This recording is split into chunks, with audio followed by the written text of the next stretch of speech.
Pierna derecha, directo al arco. ¡Golazo! ¡Golazo! ¡Golazo! The world of football with a soccer perspective. This is Soccer Today with Duane, Rollins and Kevin Laramee. Live on the Sports Podcasting Network. Good day, good night, and welcome to Soccer Today for Monday, August 27th, 2018. The Canadian Review and the playoff race will review the weekend. But first of all, good morning, Duane. Good morning from rainy and hot Toronto. I was complaining with the weather last week, so I thought I'd start with it this week as well. Well, I guess it's not rainy here, but it's hot, so maybe I'm going to get the same thing you are in the next few days. All right, let's start where it hurts. Let's start with the Classique, the Two Solitudes podcast, the Two Solitudes Derby, the game that I want to forget. Saturday night, Montreal traveled to Toronto for an important game in both their seasons, and Giovinco said no. Osorio scored the third. Montreal came back, got a bit of drama, but it still finished 3-1 Toronto. Yeah, Osorio's goal tying in the day that they honored him for his 200th appearance for TFC. It was actually, I believe, his 202nd or 201st appearance for the club. Altogether, they gave him a little ceremony at the start of the game, and then he scored a goal to draw him even with Duane de Rosario was the all-time leading Canadian goal scorer for TFC in TFC history. So a good day all around for Osorio. Not a great day for the Impact, although they do remain above the red line. That lead was 9 going in. It is now 6. It actually worked out for Toronto on the weekend in terms of the points, as best as you could really expect, particularly with New York getting the job done, which helped both teams out yesterday. Maybe we'll talk about that in the second half of the show. Yeah, look, it was a strange game, and it was a game that was very reminiscent of the playoff series a couple of years ago in the terms of, like, it didn't seem like anyone really wanted to defend. It was exciting. Yeah, it was back and forth, and the score doesn't necessarily reflect, in my mind, the effort Montreal did put in this game. There was a few moments. There was a one goal that was disallowed for offside, and after the offside, there was a move that should have been a penalty, but because there was an offside before, it's like all the rest of the play didn't happen. So that's the reason why Ken Kroliki's goal or the foul of Bono on Piatti didn't count. But yeah, it could have been 3-2, and then it would have been a totally different game. But 3-1, 22 minutes that changed the game to start. Giovinco may be looking his best this season so far. Yeah. You mentioned in the stands. I actually watched the game in the stands. I wasn't planning to, but I was celebrating with my girlfriend, I guess, on the weekend. We've been together for a year now, so she decided she wanted to go to the game. So I watched it in the crowd, and when that goal went in, the penalty would have been a penalty if it wasn't offside. We had no clue what was happening, and this is the one great fault of VAR. I mean, he didn't actually go to the monitor, but no one tells you what's going on in the stadium, right? And then there was the foul just before. Yeah, this could have easily been 3-3 at half had Montreal just had a couple more inches here and there. I mean, I've seen the replay since, and it was the correct call. I think most would agree that have seen it, that objectively have looked at it. But, they hit the inside of the bar on that free kick as well.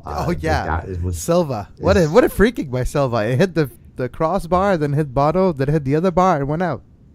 Yeah, I mean, it's the fine lines, to use Carl Robinson's line right there.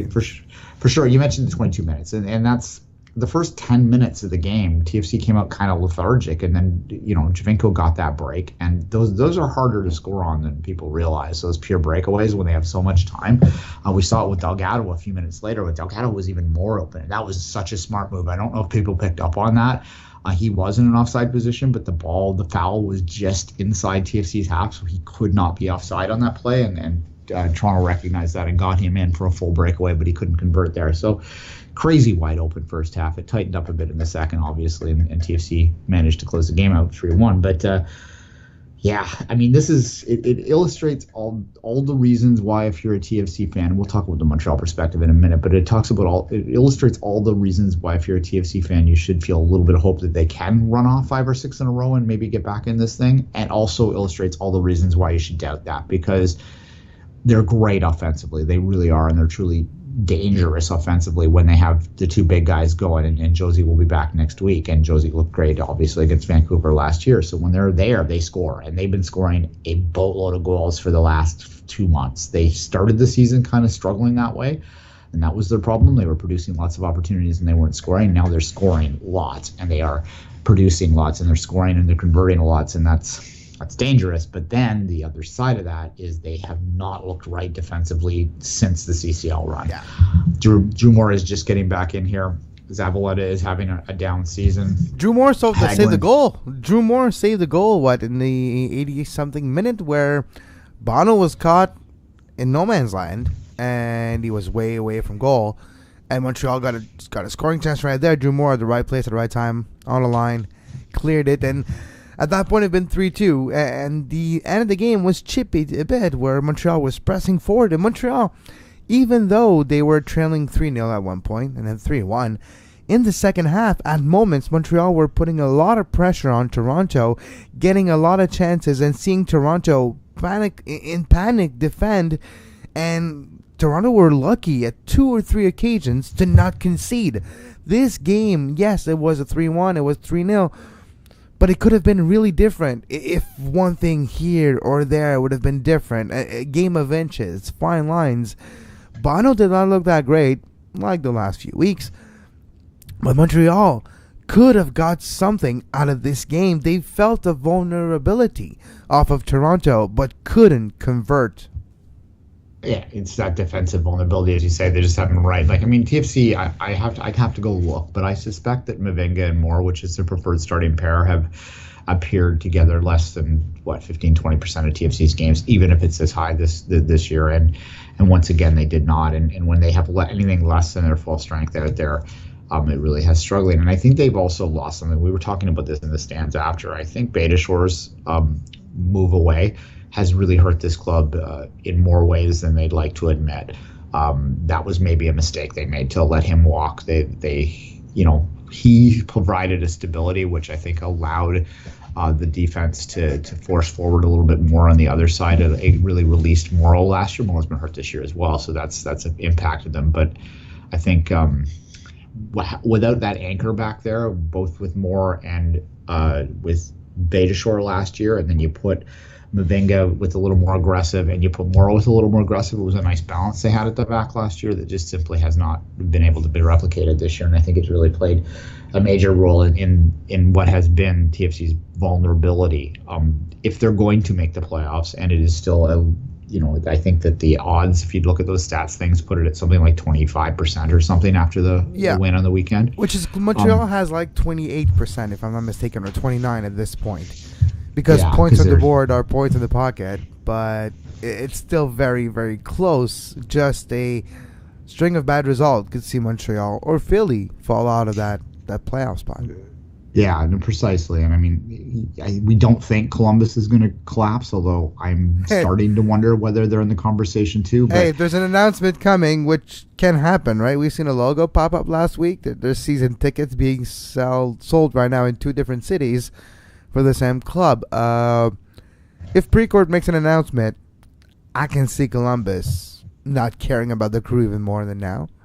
And I can see Columbus, the players, maybe being not happy. I think they only need 6 more points from where they're at to sort of guarantee it. Okay. But yeah, they could completely fall off the table. There's no doubt about that in my mind. That's why I'm not completely convinced they're not going any further off the table. I'll say that. It's whether or not they can be reined in by the teams below to put another team in play for those playoff positions. But I would still put them at close to 80% likely. So it really is just those Philly, DC, Montreal, Toronto, I think. And New England is stuck between those two, but not getting the results they need, and not the Revolution. They're playing just like the Revolution. So even though they're 7th right now, I still favor maybe DC or Toronto over New England, but we'll have to see. And it makes for a fascinating end of the season, and that game in October, which has become a mainstay now, a late season game, late October between Montreal and Toronto, where that game might be meaningful and might be deciding if one of those 2 teams between Montreal and Toronto maybe makes the playoffs. And for that, we have to thank the Red Bull, because the Red Bull stopped DC United's great run of late with a Atlantic Cup win on Sunday. But we'll get to that after the break. Now, Duane, Let's move to Vancouver and San Jose. In San Jose, it was a fascinating game. 5 goals scored, and it all started by 2 goals by San Jose. We're like, all right, that's Vancouver. That's the Vancouver we know. Or is it a comeback for a historical win where it was their first ever win in San Jose? Never mind Avaya Stadium. Back at Buckshot was the same too. And for the first time in the Whitecaps history, they win in the Bay Area 3-2. Yes, they came back and took the lead and held on and won 3-2 on the road to get themselves 1 point closer to the playoff spot. And they won me $90. So thank you, Whitecaps. Because San Jose is pretty bad. When they fell behind, I decided to jump on that. So don't take my betting advices normally, but in this particular case, it worked out for me. But yeah, I mean, we watched San Jose back-to-back weekends in the Canadian Review in our hyper-focus there, and they're just not a very good team. But it was an absolute must-win for the Whitecaps. But again, it's a microcosm of their season, just like I said with TFC, in the sense that they can be so bad and so good in the same game. And in the end, what's that equal? Does it equal mediocrity? Maybe it does. And maybe it does in both teams' cases, because you need that full balance and consistency to be a true contender. But they keep themselves in that mix, and that's all that matters if you're the Whitecaps, particularly if you're the Whitecaps, who I think view that as their role. What it illustrates, though, too, as well, is we do talk about how poor San Jose is, and they are, but this still is Major League Soccer, right? Yeah, and the difference between the poor and the good is never like La Liga, right? There's always a chance on any given, Saturday or Sunday, that a team can beat you. Yeah, and that's what we've seen over the past 2 weeks. And I mean, but you don't have that sort of killer instinct. So San Jose, in the Earthquakes case, they had the run of play mostly against Toronto, but they couldn't get goals, so they end up dropping 2 points. And from their perspective, right? Toronto can complain the other way for sure, but from their perspective, they drop 2 points, and then they have a lead and they can't hold on at home, and that's why they're bad. But they're still going to be competitive in those games, and if you're the Whitecaps, you really just have to look at it as 3 points and move on. And I guess at this point in the season, it really is just about those numbers that go up on the board more than anything else. There's no style points given out right now, and same thing all around. I'm curious to go back to the impact, though. We didn't really talk about the impact's perspective on the game. Obviously, a loss in Toronto is never something they want. But, what's your sense of the mood of the team now, having had the chance to really put the foot to the throat of TFC, that they failed to do that? And when they had chances, is this something that's going to negatively impact them, or are they already, head down, move ahead? What I would do is head down, move ahead, and look at the standings. Playing Toronto on the road is never an easy task. Never mind where Toronto was in the standings. Toronto's defending MLS Cup champions, and it's not going to be easy. And now Mancosu's injured. Montreal having some difficulties finding a start 11 that includes a striker where they feel they have confidence in that department. And we've seen the team change once Amarikwa came in and had second half. They were a different type of team. They were pressing a bit differently. Their movement on the final third, were a bit more threatening. And you've seen Amarikwa almost scored a goal again for the third straight game, where he gets close and gets opportunities and gets looks and gets a couple of great shots on target, and it's difficult for the other team to contain Amarikwa's movement, and then he opens up more space for Piatti. Of course, there's going to be some questioning about Montreal's starting 11 with Piatti up front, tighter, and Silva. Silva is truly the spark plug of the Montreal Impact over the last couple of months. What I'm wondering is, has anyone seen Piatti since the San Jose away game? Because I haven't. I've seen him. I've seen him on the pitch with a shirt. Haven't seen the play of Piatti, and I guess that doesn't bode well for the next few weeks. Is he injured? Is there something going on? Is it... Piatti is a transparent player, not with his words, not with his face, with his play. We have seen that the last 2 years, and the fact that Piatti disappeared a bit the last 3 games, that's where I'm wondering. Of course, he has moments of greatness, but if the moment of greatness doesn't carry the Montreal Impact team, Montreal won't be able to rack up the points needed to make the playoffs, and that's where they are right now. And I haven't seen the Piatti I'm used to over the last maybe 3 to 4 games. Well, I saw him fouled about 20 feet in front of me, but that was after he was offside, or someone was offside at any rate. But no, you're right. During the game, that was actually noticeable because Piatti is normally, again, not to be wager focused here, but going into the game, I looked at it and I saw Piatti was 4-1 to as a goal, and I was like almost tempted to put a little down there because Piatti is normally pretty. You can almost chalk him up for one against TFC, regardless of what the score is, right? He's been a TFC killer over his career, and he just wasn't really, other than him getting fouled, when he was already, when the play was already dead, they just didn't know it at the time. Not really that noticeable in the game. So, yeah, it is interesting. We did talk about this back when, was it in June, I guess, when just before the World Cup, when he sort of mentioned that, if you want to move on, we move on. And then you had the nice little run there and everyone forgot about it. So yeah, well, it's like Piatti. That's what I mean while being transparent is he's going to show you how he feels. And I kind of want an angry Piatti on my team because angry Piatti scores goals and talks with his feet. A complacent Piatti just does what he needs to, but the second, third effort, we've seen this. Piatti, if he doesn't try, like 2 games ago, he was tracking back in Montreal, and when Montreal overcame, I forget, but the last one at home, he was playing great, yes, but it's not the same. It's like the moment of finishing, the moment of creating that spark in the box, of getting that killer instinct. He had a couple opportunities against Toronto, and unfortunately it didn't pan out. And I guess this could be just coincidence, but I don't know. Montreal needs Piatti right now. It might be too late in a few weeks' time, and you kind of need Piatti's goals now. Yeah, well, sometimes a cigar is just a cigar, as we've said a couple times on this show too, so you have to be careful of reading too much into stuff and into everything. Although when you have a daily podcast that talks about Major League Soccer, you're kind of hard not to read everything into everything because that's kind of what we do. But for sure, it's something worth watching. And what would you put the odds at right now at Piatti being a Montreal Impact in on August 27th, 2019? What would you think the odds of that are at this point? That's a good question. Depends where the club. Depends how many personnel movement there is in the off season.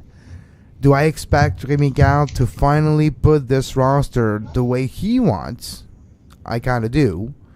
There's a lot of players that he is stuck with and that he has made the most of it. Some others where they haven't played. When's the last time Anthony Jackson-Hamel played? Now there's rumors and communications with Brest or other club in France, and there's a good probability that shortly, but before long, that Anthony Jackson-Hamel could move on. The relationship with strikers right now in the Montreal Impact is not necessarily going well. Ameriqua, I'll be surprised even if he comes back next year. Not because I don't think he's good. He's been doing well, and his movement did create some space for his teammates, either Silva or Piatti or even Tighter to that matter. But when you look at next year, when you look at what the type of typical striker a Rémi Garde would like, someone he might not necessarily know personally, but know the playing style, that he could build his midfield off of that great striker and actually have either like an hold-up ball striker and you build the midfield in mind or something similar. I think we might see that. I think there's a few players, and just look at the playing time of players this year. If the guy hasn't played and he's fully healthy, Rémi Garde's probably not his biggest fan. And I think we're going to see that change next year, where it won't be just 11, but it might be 18 players, that we see a rotation a bit more often, and Rémi Garde having true confidence in those players on the bench, which is not the case right now and hasn't been since the beginning of March. No, for sure, and he's given an indication right from the beginning that he doesn't suffer fools gladly, right? Like, he's not going to put up with a lot. We've seen that with Anthony Jackson-Hamel all season, where I don't think he's been particularly happy with whatever he does in training, and it's shown with his lack of playing time. And when you talked with him earlier, from a Canadian perspective, from a Canadian national team perspective, I think at this point in time, most of us should almost, and I even think Impact fans might even agree with this, might even be wishing for him to move on, because he might be able to rekindle something that he's lost this year there and outside of an environment. And I think there's a point to be made with these kids. They get to a point where they kind of need to move outside of their comfort zone to hit that next stage and to get pushed to another level. I mean, Mark Anthony Kay, maybe that's what drove him, was having to go to Louisville outside of the Toronto situation that allowed him to evolve to the player that he became this season. And, injury sort of derailed that, but hopefully he'll be able to get back to that. So maybe that idea of him moving on would be a good thing. But there's a certain curse with academy players of Montreal moving away. Maxime Dussault, other maybe players. Crépeau down the line. Yeah, who knows, but Crépeau, and you have the We Met, and there's other players from Montreal that never really rekindled their level of playing that they had in Montreal, and are either stuck in the USL or somewhere even worse. Actually, the majority of them are either in Ottawa or Indianapolis right now. But that's what we have seen, and there's the drop off the level, and it's not necessarily growing. If you go to France and you play for Brest, it could be different, but I think Montreal needs a striker. And yes, it's a bit late this season, and they're going to have to do pretty much whatever they can with what they have right now, but that's why Piatti was starting there. But Piatti needs to start left attacking midfielder or left striker in a 4-3-3 type of formation, where he can use his right foot with a lot more width and have some more space to curl those balls in the second post. When's the last time we've seen one of those Piatti special? I haven't seen a lot this year, and that tells you a lot. And we need to continue to highlight the play of Taider, though. Taider might have been Montreal's best player in this game, even though he was playing in a position where he's not used to. He was generating trouble for Toronto, creating space and creating opportunities. And if that continues, and Silva, you don't need a striker. You got those two guys creating the scoring chances, and if Piatti can do so on top of it, well, yeah, Montreal still has a dangerous attacking side. It's just a difficult to replicate type of style, where if Piatti always score goals every 2 games, it's more replicable, which means at the end of the day, it should be more points. But if Silva continues to play like this and Taider continues to play like this, Montreal could still get a few results by the end of the season. But I think the fact that Montreal only have 7 games left to play versus 8, 9, 10 to some other teams in the Eastern Conference, that's going to be a killer down the road. Yeah, well, in some cases, you have DC United with 11? Still 11 to play still. So, yeah, that's crazy with them, though. And there's a catch-22 with that. When you have 11 games to play, that means, yes, you have a lot of games left, but they're also pretty condensed. While DC United is going 2 weekly quite a few times down the stretch, and that could add up as well. But so, points in the board, points in the pocket, blah, blah, blah. We should make T-shirts that say that on it. But, yeah. Look, at this point in time, I think when you look at those odds that we mentioned earlier in terms of playoff possibilities, they're really just based on, models where you do the same schedule over and over again, and they're almost just on 60% home wins, 40%, road losses, yeah, or way wins, right? Like they do statistical modeling. There's no thought beyond that. But I think in this particular case, when you look at TFC and the impact, their odds are pretty much bang on. I think 1 in 4 times both of these teams is going to make it, and it'd be very rare for, what's the odds on that? It'd be 5% of the time for both of them to make it. I think that's unlikely. But and both of their schedules is not easy. That's the thing too. Both teams faces Toronto's Red on the road Bulls in 2 days, right? So yeah, and Montreal faces New York on Saturday. Never an easy game against the Red Bulls, and there's difficult games up ahead for both teams. So wouldn't be surprised if it's like Philly and DC and both Montreal and Toronto are out. There might be more probability of this happening than Montreal or Toronto making the playoffs. And that's how precarious the situation is for Montreal. Yes, there's still 6 right now with 33 points. New England 29. And Toronto and DC at 27. But it's with Toronto, I said they needed 9 points heading out of it. They had that 4-game stretch with 3 at home. I said they needed 9, and they have 3 of the 9 so far. So, even that's 9 to stay in it, not to get in it. You know what I mean? Like, if they didn't have 9, I thought they'd be gone. So I suspect if they do get 9 out of that, and this game on Wednesday is like, it's hard to. This is the problem of where they're at, and I've said this 100 times already. If they were to go to Portland and get a point, then realistically, logically, that's a good result. But emotionally and literally right now, because of their precarious position in the playoff race, particularly if because DC is playing Philadelphia that night, so one of those teams is going to, one or both of those teams are going to get points, right? So they could end up falling further behind, well, not on Montreal, but they could end up further behind in Philadelphia or DC, falling out of that, even if they do get a good result in Portland. And that's the problem. I mean, I said it at the time. If you go back, roll the tapes, like when they were throwing the points away against Houston and against Colorado back when they were in the CCO run, I was critical of them then because I said that you just don't know what's going to happen this year, and throwing points away in this league is stupid. And it was a mistake they made back then. And if I am sitting in that, clean out the locker room press conference this year, I will ask Greg Vanney that point blank. I mean, do you regret completely punting on those 2 games? Because there's a scenario, which is a nightmare in many ways, that they could end up being like 4 points or 3 points out of a playoff spot at the end of this. And there's a difference because they gave up on 2 games. Is that going to be the difference at the end of the day? No one thought it at the time, except I suggested it might be possible. So anyway, I think I suspect TFC is going to finish strong. I do. Okay. Because they are talented and they're getting healthier, but I don't know whether they've left it too late. In fact, I'm leaning 3 out of 4 times that they have. The thing is, when you look at it in a broader perspective, both teams don't deserve to make the playoffs. And that's the question. What's the value of doing a one and done against Atlanta? Well, not Atlanta. Sorry, it would be Columbus at this point, or one of the New York teams. You're gonna lose that game, especially. Well, maybe not. You never know on a one-off. But looking with the momentum both of those teams would go in and out of the playoffs with, you would fancy that New York team or Columbus team, depending where they finish, would probably be one of the New York teams in the first round of the playoffs for whoever finishes 6th. You don't deserve to move on anyways. You barely deserve to make a playoff.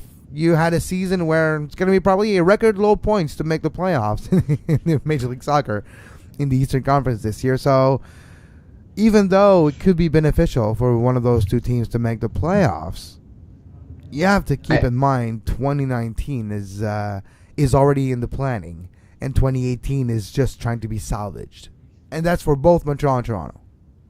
Yeah, I do think that TFC feels that because they've won 13 of their last 14 two-leg ties, that they do feel that if they can get in, they have a chance. But the other teams have maybe more confidence versus Toronto than they would last year. And last year, Toronto was playing against a team that was maybe already defeated before even kicking the ball around because of the roster they have, because of the confidence level that Toronto had. Those are the type of things that they don't have this year.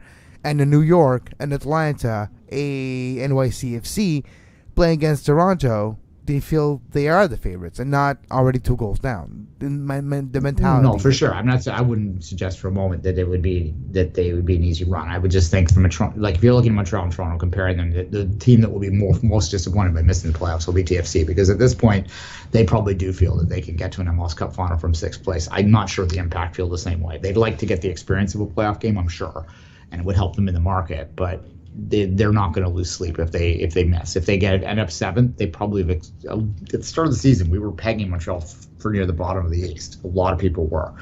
I think you had them higher, but most of us said they're probably 10, 11.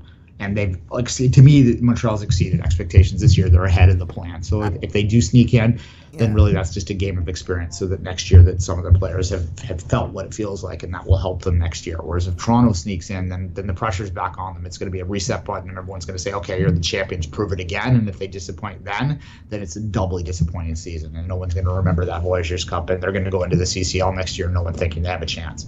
I thought I had him 6th or 7th, so I wasn't too far off.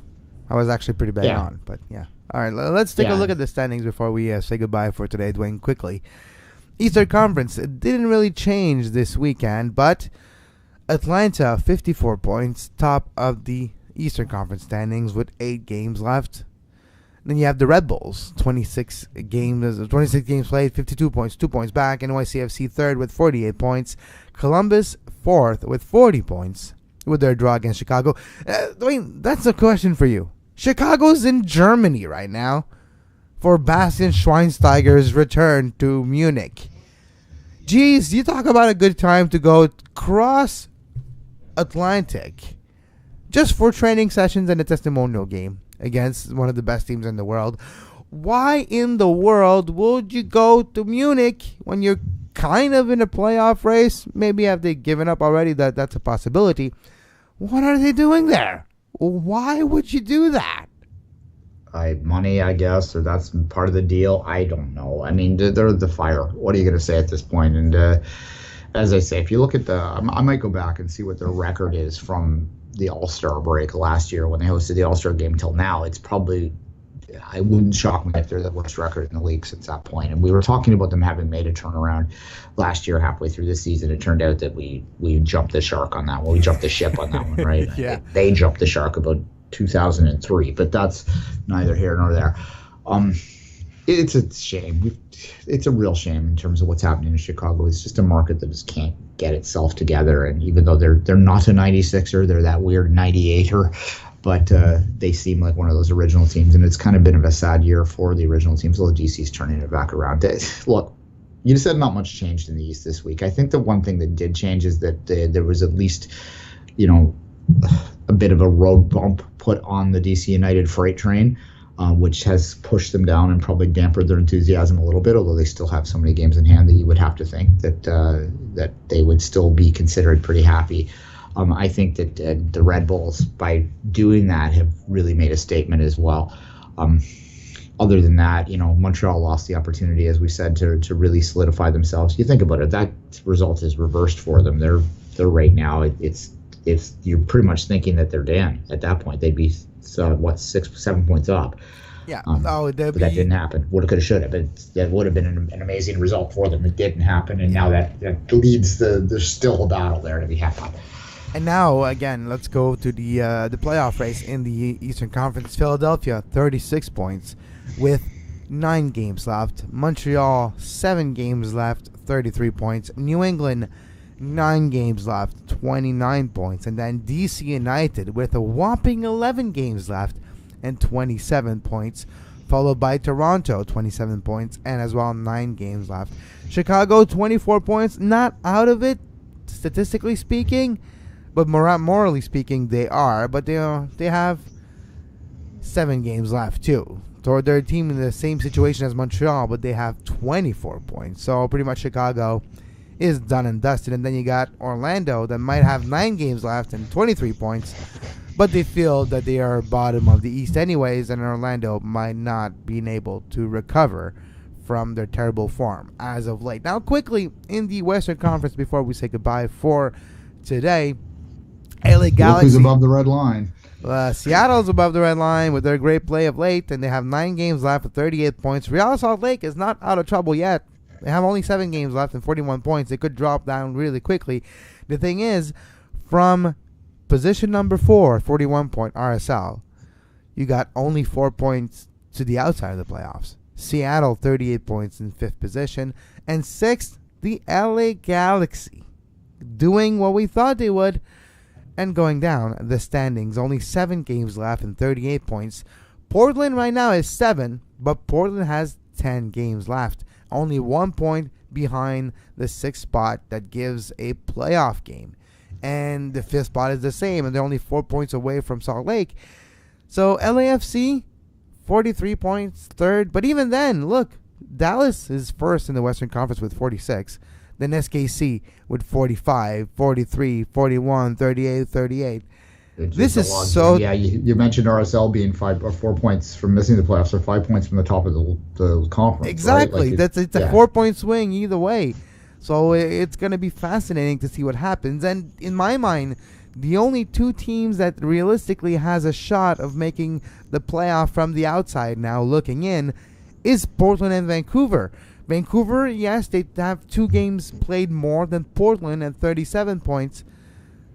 But it'll be interesting. And, when I look at Vancouver, though, the goal differential in a few weeks' time might become important, either for Montreal or for Vancouver, because they're both in a situation where it might be a tie and you might find a way to get yourself in the playoffs. Montreal on the East has a -11 differential, and Vancouver on the Western Conference has -8. But yeah, it's fascinating playoff battles we'll see. Yeah, I was going to mention that with Montreal is that it's almost like a point off their standings, really, because they're so far behind the goal differential with the other teams around them that Montreal kind of needs to finish a point ahead of anyone to win a tiebreaker realistically. And thank God wins is the first tiebreaker, because Montreal has more wins than draws or losses, and the teams below them have way more than 3 draws, which means you have less wins. So we'll see, but the differential could be a problem for 2 Canadian teams. Yeah, at any rate, no, look, that's what they like to play up. They want these big battle royals for the playoff positions. As much as the Supporter Shield truthers are going to try and focus on that, the reality is that Supporter Shield, other than the CCL position it provides the American winners, doesn't really do much.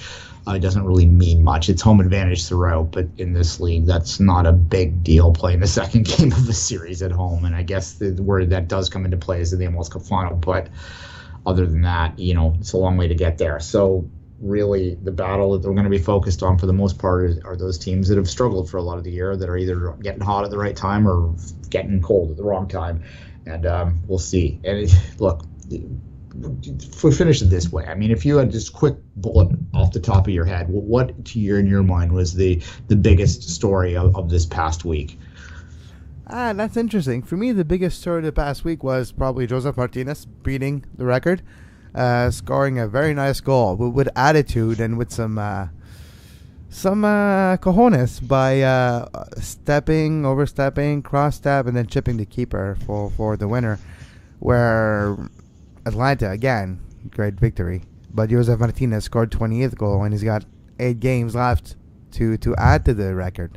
So that moment was great, and we didn't talk about it yet. But outside of that, if you look at every team that's battling for a playoff spot, it's not as easy as they would like. And every team literally has to battle now for every single point, every single goal, every chance they have to make it to a playoff spot in both the East and the West. But the West is fascinating in the way that teams we said had good season all year long, or in LAFC too, they're not a controversy removed from missing the playoff, and maybe finish the show there. Laurent Simon did not play in the weekend. Laurent Simon, Duane, was not in the 18, and Laurent Simon is going to be transferred to Dijon in the French Ligue 1. Yeah, drama at the Bank of California Stadium. Yeah, well, I don't think he's ever been particularly happy since the trade last year, right? I mean, he was looking like happy in California. Always said that he loved LA. He was the captain, but Bob Bradley mentioned he's not focused right now. He's lacking focus, and I don't even trust him to put him in my 18, even though he's my captain.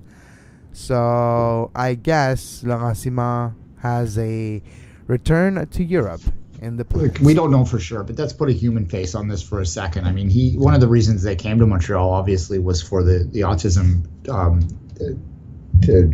possibilities. The treatment is the word I'm looking for his daughter. They're French speaking. I imagine in Montreal they would have been comfortable. If you have autism, I can't imagine how difficult it would be to not only be in a foreign place, but to also be in a place where your language isn't even spoken, right? At least in Montreal, they had those options. They had the ability to completely function in their native language, and that would be something that would have made that more comfortable and tenable to them. To go to LA, I'm sure it's on the football side of things, he was able to get by, but on the family side of things, I suspect that this is the problem. He's either separated from them, I'm not sure exactly what the situation is, or they're struggling there. Either way, let's not completely be football focused here and think about it from a human standpoint. And there's probably a very difficult and challenging year it's been for him, and maybe going back to France is in his best interest. That's my hot take on that, so to speak. Yeah, going to France. He was in Belgium before. He was playing for Stade, yeah. So it would not be. Language is still the same though, yeah.